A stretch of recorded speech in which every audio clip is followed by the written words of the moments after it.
डमरुआ डमरुआ डमरुआ टिम टिम बाजन बाजे डमरुआ टिम टिम बाजन बाजे डमरुआ टिम टिम बाजन बाजे।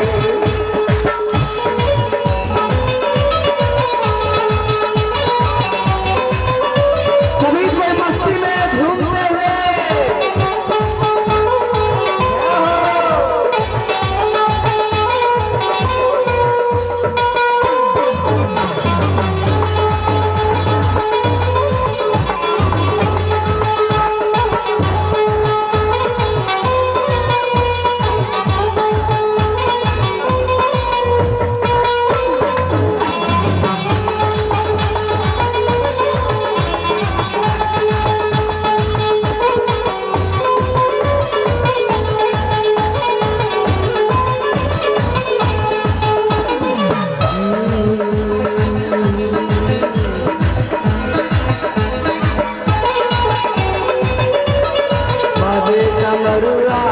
डिम डिम बाजन बाजे डमरुआ डिम डिम बाजन बाजे डमरुआ डिम डिम बाजन बाजे डमरुआ डिम डिम बाजन बाजे।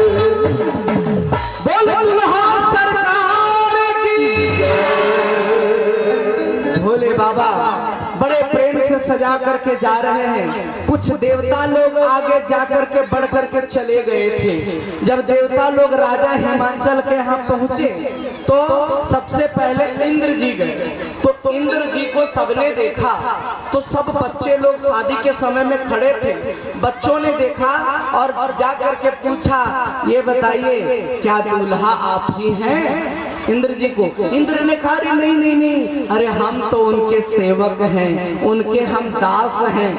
कहा नहीं तो दूल्हा? बोले दूल्हा सरकार पीछे से आ रहे हैं। ना छपर ना छानी सब गए और घरदानी, ना छपर ना छानी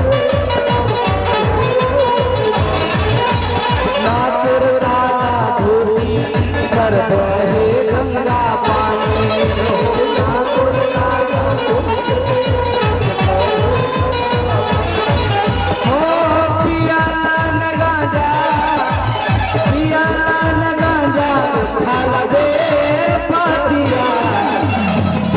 ये हमारे महेश बाबू की ओर से 51 रुपए का दान दिया गया। भगवान को आनंद रखे, मंगल वो कल्याण। सभी को हाथ पर उठा के आज मस्ती में कमजोरी नहीं कीजिएगा आप थोड़ा।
भस्मासुर बनावे बनावे बनावे मेरे घर से जी जान के भाग बचावे बचावे बचावे।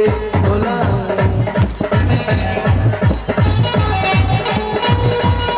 सुरेंद्र वर्मा जी की ओर से 50 रुपए का दान दिया गया। भगवान खुद भस्मासुर बनावे बनावे बनावे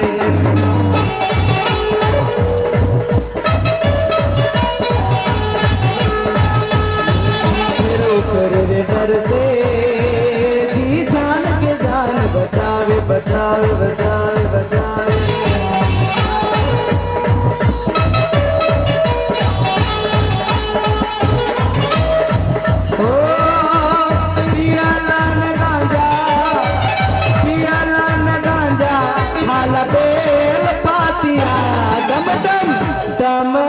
बजाए ले हमार जोगिया डम डमरू बजाए ले हमार जोगिया।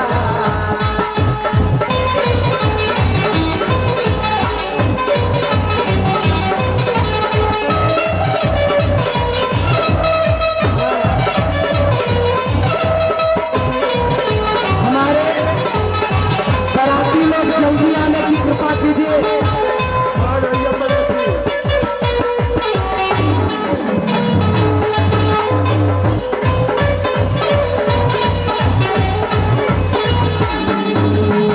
ना छपर ना छानी सब कहे अवघड़ दानी, ना छपर ना छानी सभी को दोहराएंगे और मस्ती में। ओ ना छपर ना छानी सब कहे अवघड़ दानी, ना छपर ना छानी ना कुर्ता ना धोती सर बहे गंगा पानी, ना कुर्ता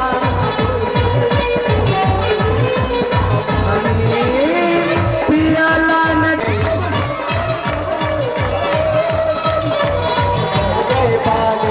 मुझे अपना बना ले, मुझे दिल में बसा ले, मुझे अपना बना ले, मुझे दिल में बसा ले। मेरा भोले साथिया और तेरी भाभी किया, तेरी भाभी किया, तेरी भाभी किया, तेरी भाभी किया।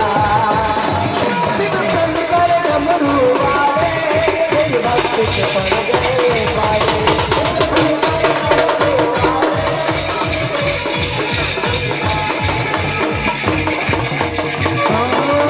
मुझे अपना बना ले, मुझे दिल में बसा ले, मुझे अपना बना ले, मुझे दिल में बसा ले। मेरे भोले साथिया तेरी भक्ति किया, तेरी भक्ति किया, तेरी भक्ति किया।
घर में बोल बम के नारा लगाई।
गाते हुए लेकर के जा रहे हैं पूरे मस्ती में। अरे बाप रे बाप, बोल दुल्हा सरकार की। तो क्या वैसे दुल्हा नहीं देख लो बाप रे बाप।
भोले बाबा अपने कान में 2-2 किलो का बिच्छू लटकाए थे। समझिए कितना बड़ा बड़ा बिच्छू। तो क्या अरे कलावा में गोरे बिच्छू के कुंडलवा हो, बिच्छू के कुंडलवा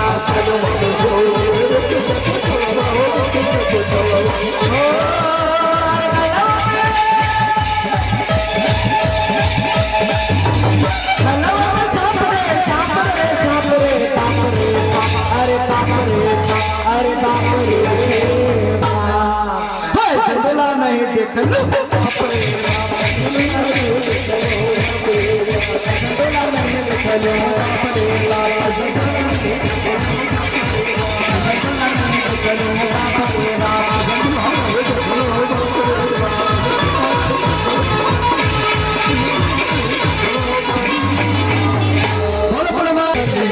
दुल्हा धीरे धीरे चली हाँ ससुर बनिया, दुल्हा धीरे धीरे चली हाँ ससुर बनिया, ससुर बनिया हो सार बनिया, ससुर बनिया हो सार बनिया, दुल्हा धीरे धीरे चली हाँ ससुर बनिया, दुल्हा धीरे धीरे चली हाँ ससुर बनिया, ससुर बनिया हो सार बनिया, ससुर बनिया हो कि सार बनिया।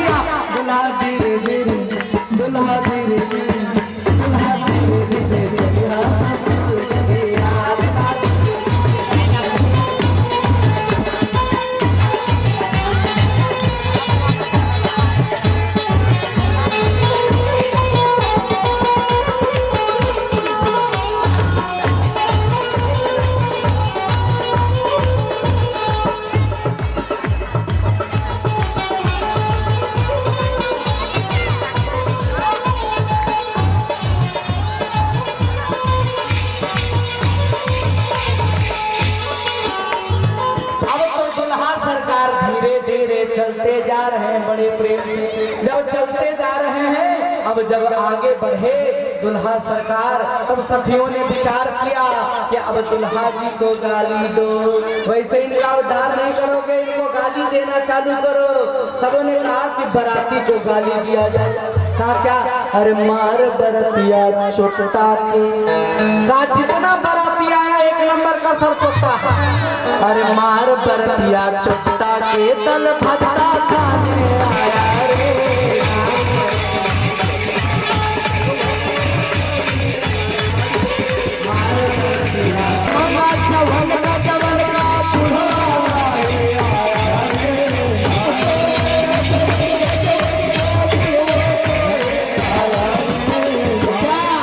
अरे मंगनी के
खाने के लिए आया है और इन लोग को कोई काम नहीं है।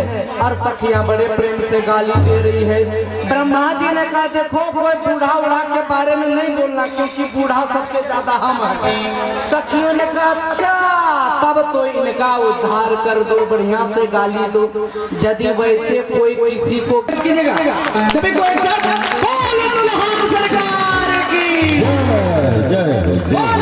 सरकार की भैया पार्वती की। हम सभी को खड़े हो जाए अपनी जगह पे।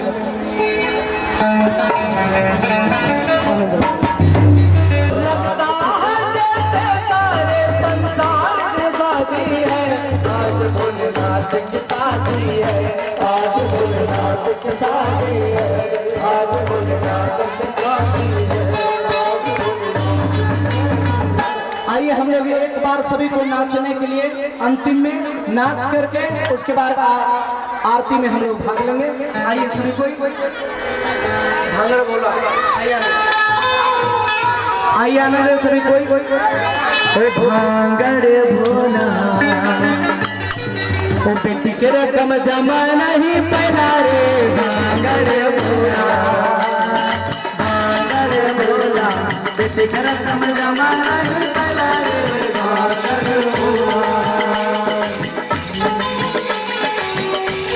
आप लोग भी माता जी लोग अपने जगह पर झूमते हैं।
पजामा नहीं पहना रे भागड़ होला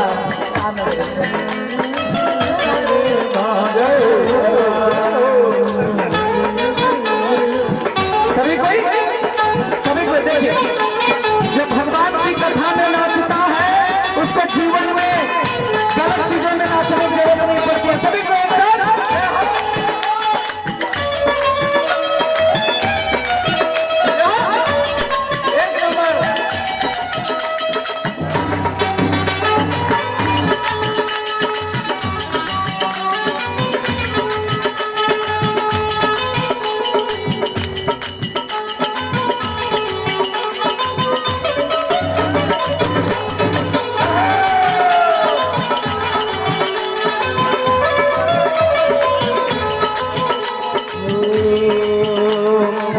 सज गल ओ सज गल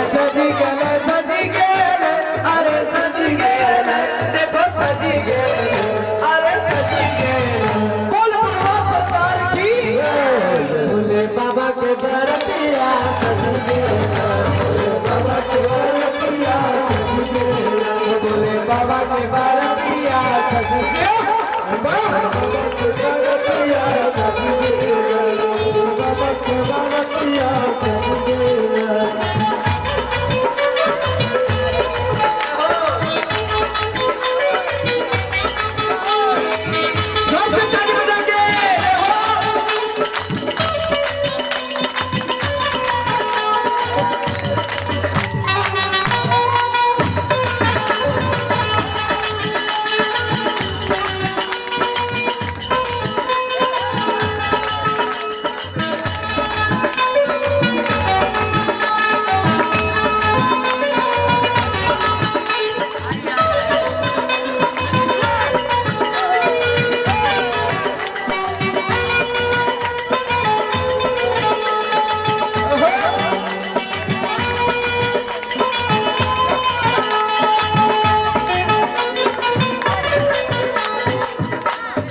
हम पता छोटा रे बाबा दुआरे अरे भीड़ कते लगा अरे भीड़ कते लगा बाबा दुआरे अरे भीड़ कते लगा अरे भीड़ कते लगा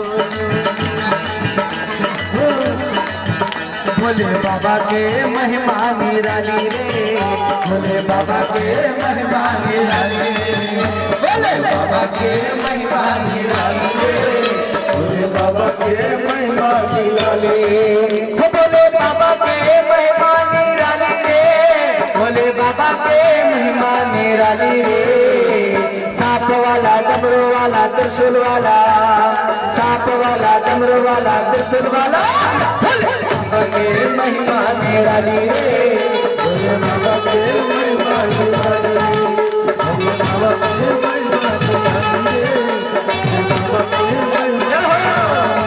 भोले बाबा के महिमा निराली रे भोले बाबा के महिमा निराली रे सांप वाला डमरू वाला त्रिशूल वाला सांप वाला डमरू वाला त्रिशूल वाला बाबा के महिमा निराली रे बाबा के महिमा निराली भोले बाबा के महिमा निराली रे भोले बाबा के महिमा निराली सरकार की भोला नहीं माने रे नहीं माने मचल गयो भंगिया में। जय हो।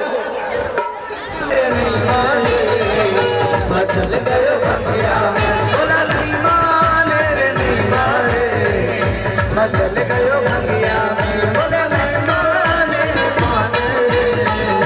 मचल गयो भंगिया में। जय हो।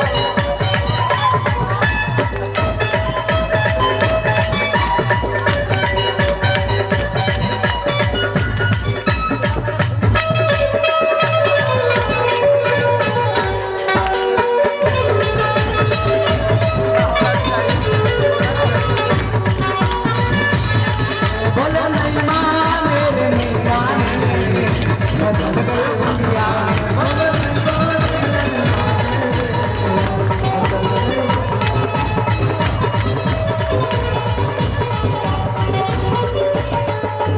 ओम बच्चे में ओम दक्षिणे आयुर्वेद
मुझसे बिछड़े ना रूठे कभी, माता रानी से मेरी आयु लगे ये मनोकामना है मेरी। माँ तेरी लाल की, माँ तेरी लाल की, मैं हूँ अर्धांगिनी, मैं हूँ दासी तेरी दाती। सुन ले बिनती मेरी दाती, मैया जब तक जियो मैं सुहागन रहूं, मैया जब तक जियो मैं सुहागन रहूं। मुझको इतना तू वरदान दे, मुझको इतना तू वरदान दे, मैं हूँ दासी तेरी दाती।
मुझको इतना